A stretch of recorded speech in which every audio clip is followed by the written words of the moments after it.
এই বিদায় অনুষ্ঠানে উপস্থিত রয়েছেন সম্মানিত সভাপতি, সম্মানিত শিক্ষক শিক্ষিকা মণ্ডলী, সম্মানিত ছাত্রছাত্রী ভাই বোনেরা। আমরা দীর্ঘ 10টি বছর এই প্রতিষ্ঠানে পড়ালেখা করে আমরা এক অধ্যায় থেকে আরেক অধ্যায় আমরা অর্পণ করতে যাচ্ছি। বিদায়, আসলে এই বিদায় দুই প্রকার, একটি হচ্ছে ক্ষণস্থায়ী আর একটি হচ্ছে চিরস্থায়ী। মানুষ যখন চিরস্থায়ী বিদায় হয় তখন আর ফিরে আসে না। আর ক্ষণস্থায়ী বিদায় এটি আমাদের ভাগ্যের পরিবর্তন, উন্নতর উঁচু শীর্ষে পৌঁছার জন্য আমাদের আজকের এই বিদায়ের অনুষ্ঠান। প্রিয় ছাত্রছাত্রী ভাই বোনেরা, তোমরা যারা বিদায় নিতে যাচ্ছ, বিগত 10টি বছর তোমরা অত্র স্কুলে পড়ালেখা করে তোমরা সামনে যে পরীক্ষায় অংশগ্রহণ করতে যাচ্ছ, এই পরীক্ষার মাধ্যমে ভালো এবং মন্দের ফলাফল তোমাদের ঘোষণা করা হবে। তোমরা যেমন কর্ম করবে তেমন তোমরা ফল পাবে। আল্লাহ রাব্বুল আলামিন পবিত্র কোরআনের মধ্যে বলেন, জাযাআ ওয়াফাকা, কর্ম অনুযায়ী মজুরি দেওয়া হবে।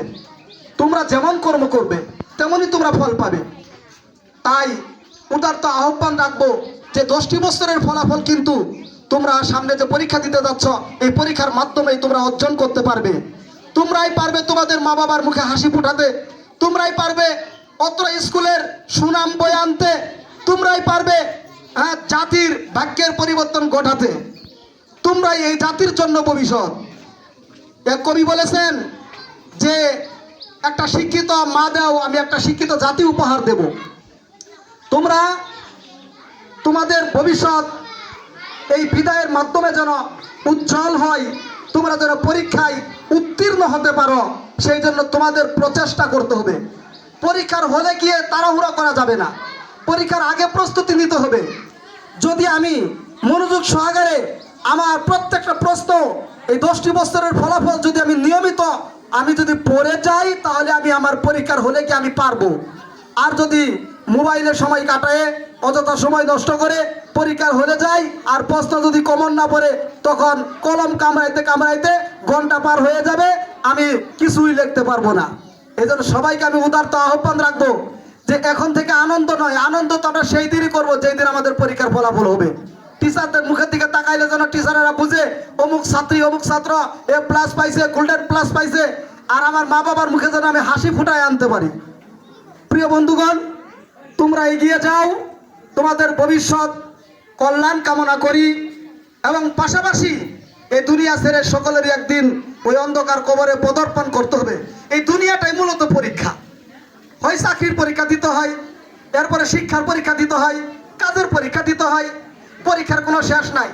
তোমাদের পরীক্ষা যা শুরু হয়েছে, এই পরীক্ষা মাত্র শেষ হবে যায় জান্নাতুল ফিরদাউসে। এই জন্য আমরা দুনিয়ার পরীক্ষার পাশাপাশি আল্লাহ রাব্বুল আলামিন আমাদেরকে যেটার জন্য সৃষ্টি করেছেন, পবিত্র কোরআনে সূরা যারিয়াতের 56 নম্বর আয়াতে বলছেন, ওমা খালাকাতুল জিন্না ওয়াল ইনসা ইল্লা লিয়াবুদুন, আমি জিন এবং মানব গোষ্ঠীকে সৃষ্টি করেছি আমার দাসত্ব করার জন্য, আমার আনুগত্য করার জন্য। পাশাপাশি তোমরা যারা সামনের দিকে অগ্রসর হচ্ছ, পরীক্ষায় অংশগ্রহণ করবে, পরীক্ষার পর আল্লাহ রাস্তায় তোমরা সময় লাগাবে, দিনের জন্য তোমরা সময় লাগাবে। পাশাপাশি ইসলামী স্টাডিজ করবে, ইসলামী পত্র পত্রিকা পড়বে, ইসলামী সাহিত্যিক পড়বে, ইসলামী জ্ঞান চর্চা করবে। ইসলামিক জ্ঞান ছাড়া মানুষ কখনো সফল হইতে পারে না। একমাত্র মানুষ ওই ব্যক্তি সফল হইতে পারে যার ভিতরে ইসলামিক জ্ঞান থাকে। ইসলামিক জ্ঞান অর্জন করতে মাদ্রাসায় পড়তে হয় না, ইসলামিক জ্ঞান অর্জন করতে হুজুর হওয়া লাগে না, ইসলামিক জ্ঞান অর্জন করতে সুফি হওয়া লাগে না। একজন টিচার, একজন বিশ্ববিদ্যালয়ের ছাত্র, একজন স্কুলের ছাত্র ইসলামী আদর্শ অনুযায়ী নিজের জীবনকে গড়ে তুলতে পারে যদি তার নিয়ত থাকে, উদ্দীপনা থাকে। আমি একটা ইসলামিক ডাক্তার হব, আমি একটা ইসলামিক ইঞ্জিনিয়ার হব, আমি একটি ইসলামিক সাংবাদিক হব, আমি ইসলামিক ডিসি হব, আমার আদর্শ অনুযায়ী আমি ইউনু হব, ইসলামিক নীতি অনুযায়ী। যদি আমরা যে হুজুর, আমরা শুধু মসজিদ মাদ্রাসায় মানুষকে টিচিং দিতে পারি, পাঠদান দিতে পারি, বয়ান করতে পারি, কিন্তু তোমাদের এই পরীক্ষার মাধ্যমে তোমরা যদি একজন ডিসি হও, ইউনু হও, এসপি হও, এনএসআই হও, তাহলে তোমাদের জাতির ভাগ্যের পরিবর্তন করায় দিবে ইসলামী নীতি অনুযায়ী তোমাদের আদর্শ হওয়ার কারণে। এজন্য আমি তোমাদেরকে বলবো, পাশাপাশি দুনিয়া জাগতিক শিক্ষার পাশাপাশি ইসলামিক সাহিত্য পত্রপত্রিকা ইসলামী মৌলিক জ্ঞানগুলো আছে এগুলো তোমরা ভালোভাবে পড়বা ইনশাআল্লাহ। আর পাশাপাশি এই যে বিদ্যালয় থেকে আমরা চলে যাচ্ছি, শিক্ষকদের মূল্য যেন আজীবন থাকে। কারণ একজন উস্তাদ, সে মানুষ গড়ার কারিগর, শিখিয়ে দিচ্ছেন, তার সামনে সব সময় ওনাদেরকে শ্রদ্ধা এবং সম্মানের সাথে কথা বলতে হবে, তাদের সামনে অবনত থাকতে হবে এবং উস্তাদের সাথে কখনো অসৎ আচরণ এবং বেয়াদবিমূলক আচরণ করা যাবে না ইনশাআল্লাহ। এজন্য আমরা নিয়ত করব যে আমাদের উস্তাদদের সামনে, শিক্ষকদের সামনে আমরা সব সময় নিচু হয়ে থাকব। আল্লাহ রাব্বুল আলামিন বলেছেন, তোমরা বড়দের সামনে নিচু হয়ে থাকো, আল্লাহ তোমাদেরকে জাতির সামনে উঁচু বানিয়ে দিবে। এজন্য আমি তোমাদের জন্য দোয়া করি, যারা বিদায় নিচ্ছ তোমাদের ভবিষ্যৎ কল্যাণ হোক, তোমরা কামিয়াবি হোক, সফলতার শীর্ষে পৌঁছে যাও। পাশাপাশি ইসলামিক জ্ঞানগুলো তোমরা অর্জন করবে, সমাজনীতি, অর্থনীতি, রাজনীতি, যত প্রকার জ্ঞান আছে আল্লাহর কালামের মধ্যে সবই আছে। কোরআন শুধু নামাজ রোজার জন্য আল্লাহ বানান নাই, কোরআনের মধ্যে ইতিহাস আছে, বিজ্ঞান আছে, দার্শনিক আছে, জ্ঞান আছে, কেমিস্ট্রি আছে, সব বিষয় আল্লাহ কোরআনের মধ্যে তুলে ধরেছেন। কিন্তু আমরা কোরআন বাংলা অর্থ সহ তাফসিরগুলো আমরা ভালোভাবে পড়ার চেষ্টা করব। আর পরীক্ষার হলে গিয়ে কখনো আমরা নকল করার চেষ্টা করব না।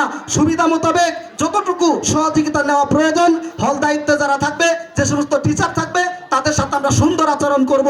তাদেরকে বলবো, স্যার আমি এই বিষয়টা পারতেছি না, অনুগ্রহের মাধ্যমে মেহেরবানি করে আমাকে একটু সহযোগিতা করুন।